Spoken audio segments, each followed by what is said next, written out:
Olá, criançada! E aí, mais uma vez chegamos a mais uma escola bíblica dominical. Espero que vocês tenham passado essa semana muito bem e que estejam aqui assistindo com muita alegria a mais esse ensinamento que nós daremos aqui sobre a palavra de Deus, não é? Hoje vai ser ensinado uma história muito interessante que eu acho que alguns de vocês já devem ter escutado.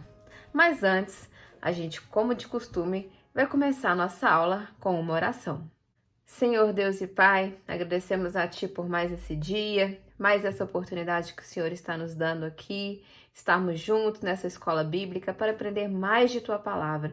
Que o Senhor esteja nos guiando para que cada dia mais a gente consiga aprender mais de Ti e sermos exemplos vivos do Teu nome. Em nome de Jesus é que te oramos. Amém. E antes da gente iniciar a nossa aula, como também de costume, vamos cantar e louvar ao nosso Deus?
Agora, para iniciar nossa aula, eu fiz um teatrinho bem legal que eu espero que vocês gostem. Vamos ver sobre o que ele fala?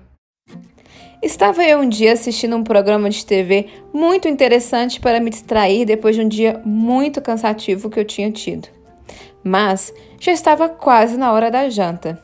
Nisso, a minha mãe foi e fez uma pergunta para mim.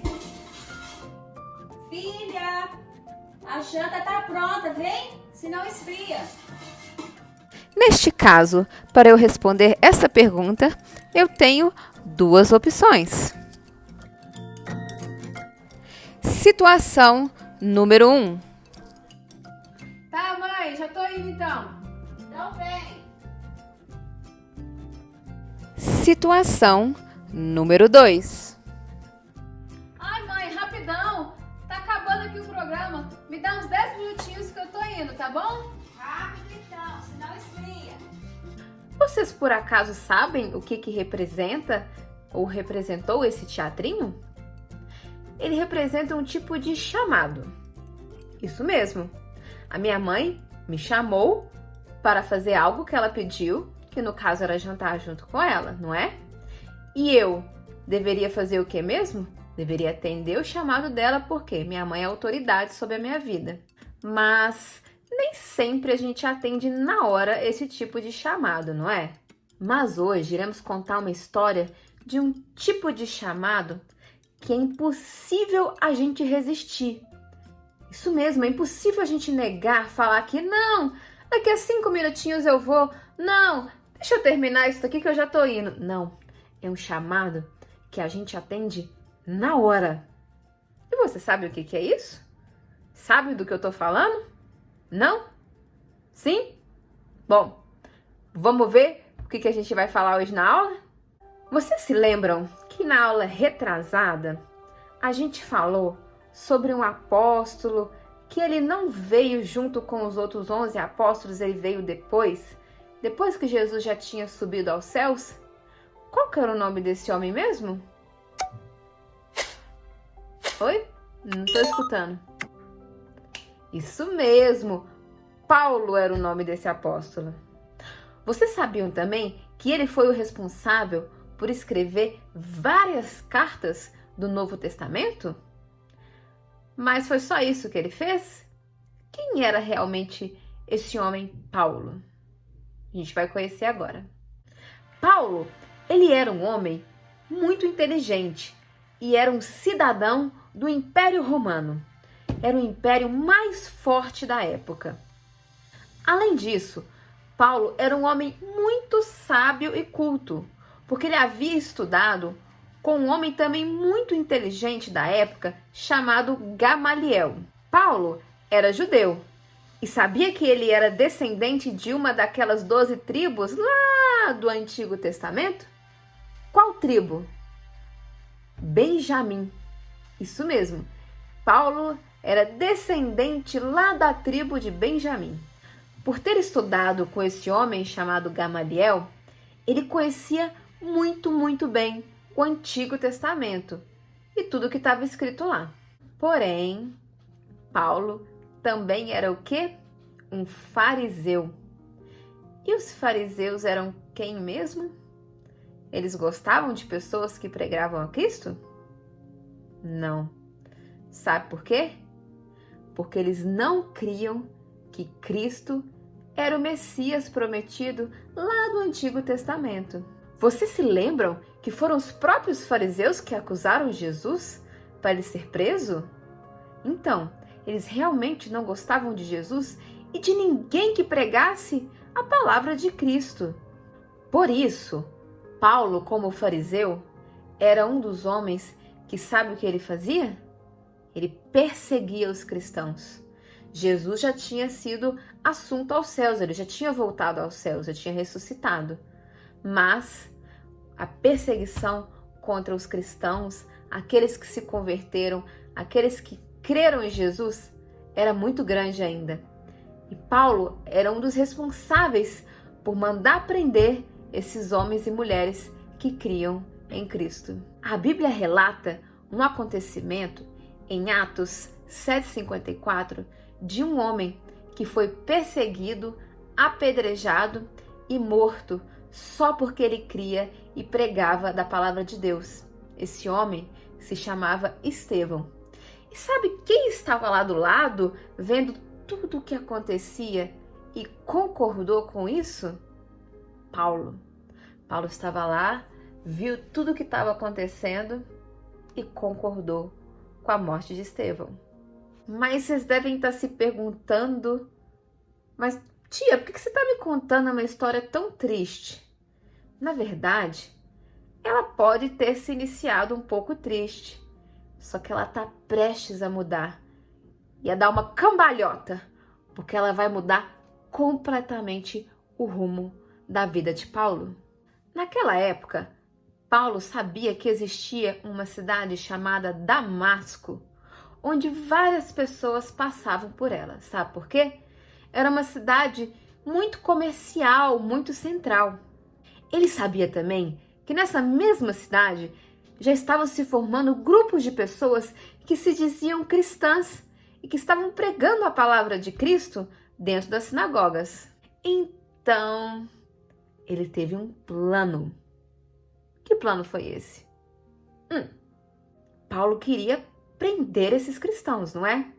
Mas ele não ia conseguir fazer isso sozinho. Então, ele pediu autorização para o sumo sacerdote da época. Ele era um homem de cargo alto.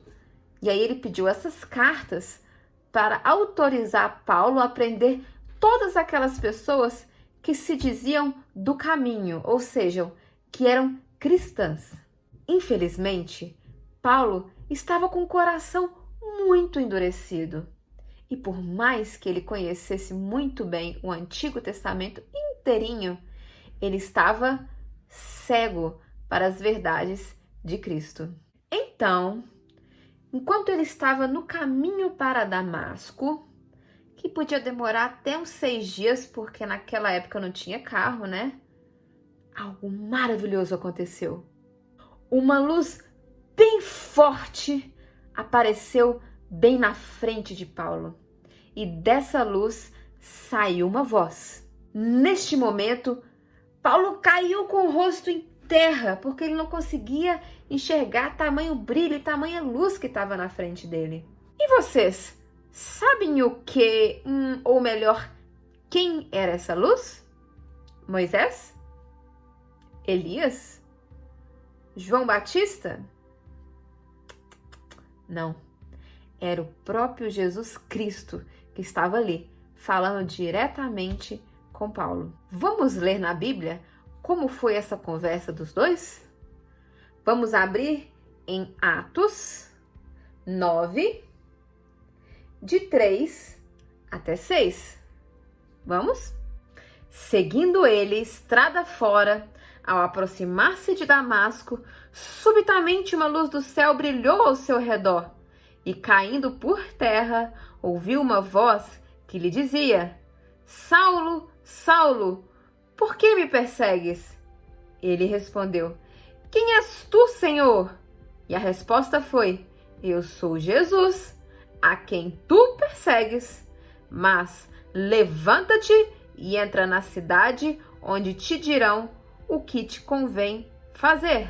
Neste exato momento, Jesus estava falando diretamente com Paulo, estava o chamando. E sabe o que ele faz? Levanta e obedece. O que será que aconteceu com Paulo nesse momento? Sabe o que aconteceu? Paulo foi chamado por Jesus e naquele momento ele se converteu.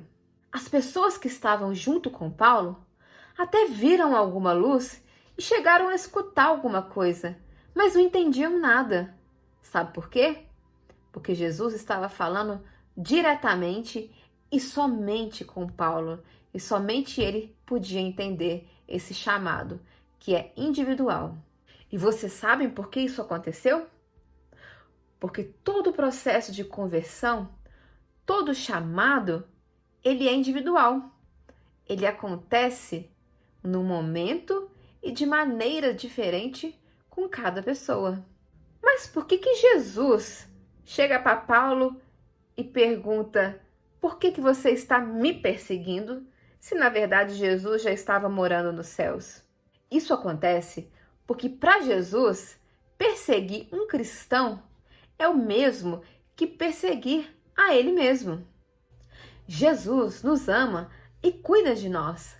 Por isso, ele nos protege e nos fortalece em meio às perseguições que possam ocorrer na nossa vida pelo simples fato de sermos cristãos.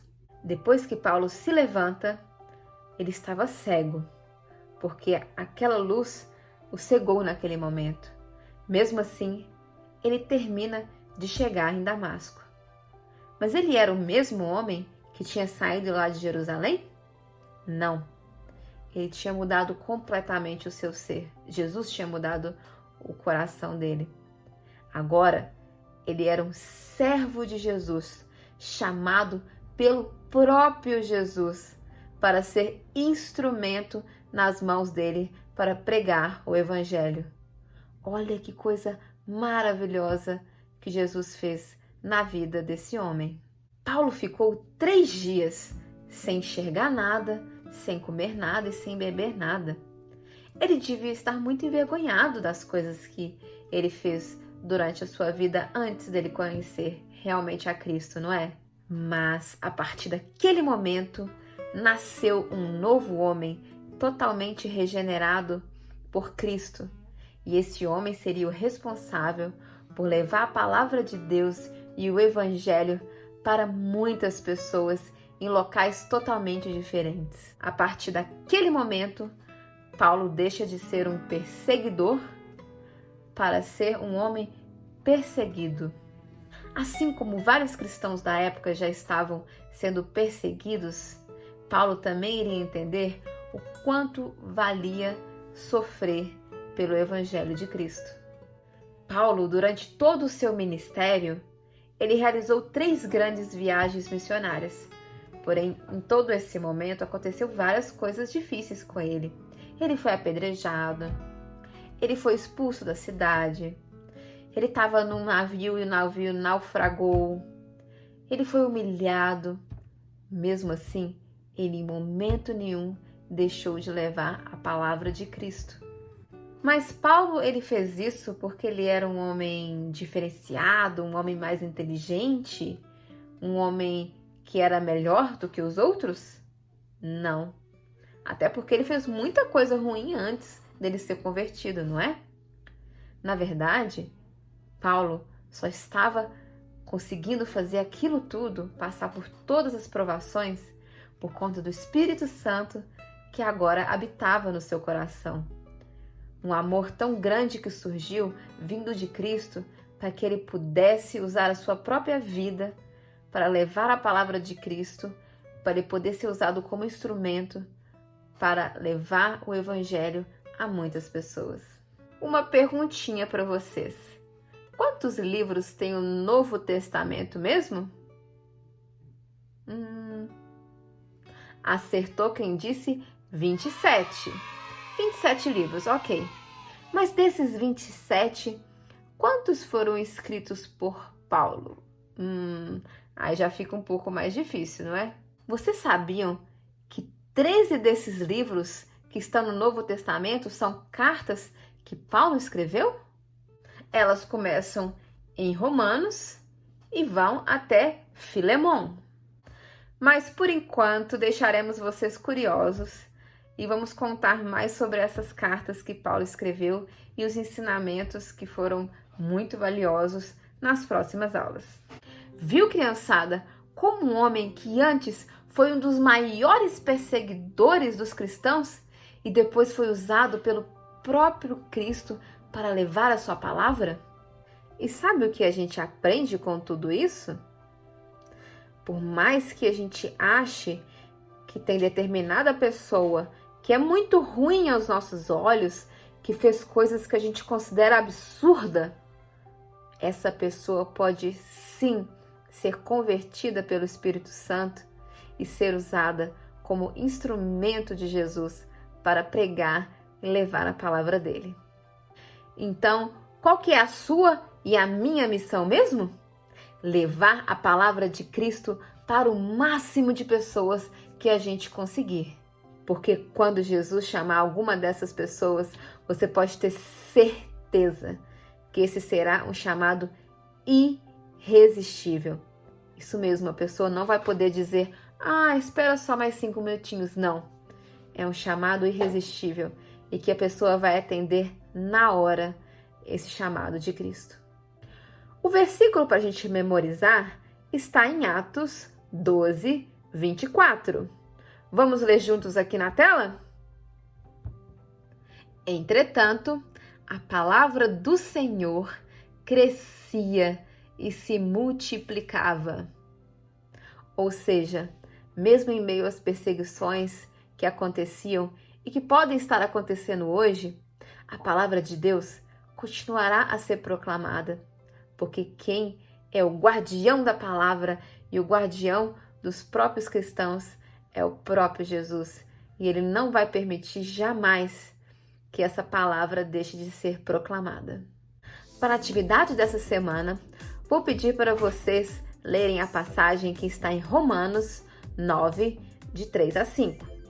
Imagine aquela cena e tudo o que está acontecendo naquele momento e faça um desenho do jeito que você preferir. Depois, escreva com as suas palavras aquilo que você aprendeu nessa aula. Ah, e não se esqueça de mandar a sua atividade no grupo do WhatsApp. Agora, faremos mais uma oração para agradecer a Deus por mais essa aula. Senhor Deus e Pai, agradeço a Ti por mais essa aula, pelos ensinamentos preciosos que nós tivemos hoje e peço, Senhor Deus, que o Senhor nos use para que nós também sejamos missionários e falemos da palavra de Jesus para todas as pessoas. Abençoe a todos os nossos amigos e familiares. E em nome de Jesus é que te oramos. Amém.